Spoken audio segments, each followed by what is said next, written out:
കലോത്സവ വേദിയിൽ കാണികളെ കയ്യിലെടുത്തുകൊണ്ട് ചവിട്ടുനാടകം. വയനാട് നിന്നുള്ള വിദ്യാർത്ഥികളുടെ ചവിട്ടുനാടക വിശേഷങ്ങൾ അറിയാം. കേരളത്തിലെ തനത് കലാരൂപങ്ങളിൽ ഒന്നാണ് ഈ ചവിട്ടുനാടകം. ചവിട്ടുനാടകത്തിന് വലിയ കാണികളെ കിട്ടാറില്ല. എന്നാൽ ഇന്ന് കണ്ടത് ഹയർ സെക്കൻഡറി വിഭാഗത്തിലെ ചവിട്ടുനാടകത്തിലെ വേദി നിറഞ്ഞ ഒരു സദസ്സാണ്. ആ സദസ്സിന് മുന്നിൽ ആ ചവിട്ടുനാടകം അവതരിപ്പിച്ച വയനാട് ടീം ഇപ്പോൾ നമ്മോടൊപ്പം ഉണ്ട്. നിങ്ങൾ ഏത് സ്കൂളാണ്? വിജയHSS പുൽപ്പള്ളി.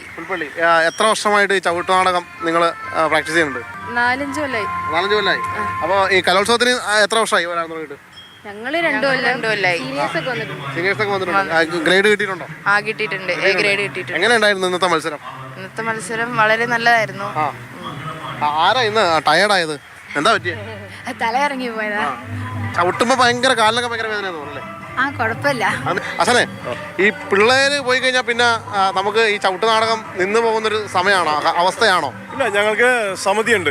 സമിതി എന്ന് വെച്ചിട്ടുണ്ടെങ്കിൽ 45 പേരുള്ള സമിതിയുണ്ട്. യുവകേരള ചവിട്ടുനാടക കലാസമിതി കുറുമ്പത്തൂർ എന്ന് പറഞ്ഞത്. അതിന്റെ ആശനാണ് ഞാൻ. ഞങ്ങൾക്ക് വേദികൾ ഒരുപാടുണ്ട്. ഈ മാസം തന്നെ ഫുൾ വേദികളാണ്. ഈ കലോത്സവത്തിൽ എത്ര ടീമുകളെ പരിശീലിപ്പിക്കുന്നുണ്ട്? ഇപ്രാവശ്യം 13 ടീം സ്റ്റേറ്റിലുണ്ട്. സ്റ്റേറ്റിൽ 13 ടീമുണ്ട്. അപ്പൊ ആര് ജയിച്ചാലും ആശാന സംതൃപ്തിയാണ്. അതെ, എല്ലാം നമ്മുടെ മക്കൾ തന്നെയാണ്. ഇവരോടൊക്കെ എങ്ങനെ പറയാറെങ്ങനെ ഇത് പഠിപ്പിക്കാനുണ്ട്. നമ്മളെ ഇവരെ സെലക്ട് ചെയ്തിട്ടാണ് നമ്മൾ അതിനെ ഇവരെ നോക്കും. നമ്മള് ചുവടുകൾ വെച്ചിട്ട് നോക്കും എങ്ങനെയാണ് ചെയ്യണത്. അപ്പൊ അവരെ ചുവട് വെക്കുമ്പോൾ നമുക്കറിയാം, എൻ്റെ ഒരു വഴക്കം കാണുമ്പോൾ നമുക്കറിയാം അവർ ചെയ്യുന്നുള്ളത്.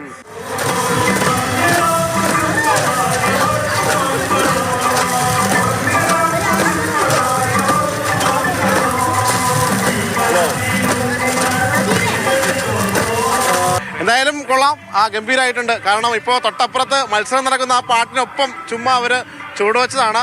എന്തായാലും വലിയ പ്രതീക്ഷയോടുകൂടി തന്നെയാണ് ചവിട്ടുനാടക വേദി ഇപ്പോൾ പുരോഗമിച്ചുകൊണ്ടിരിക്കുന്നത്.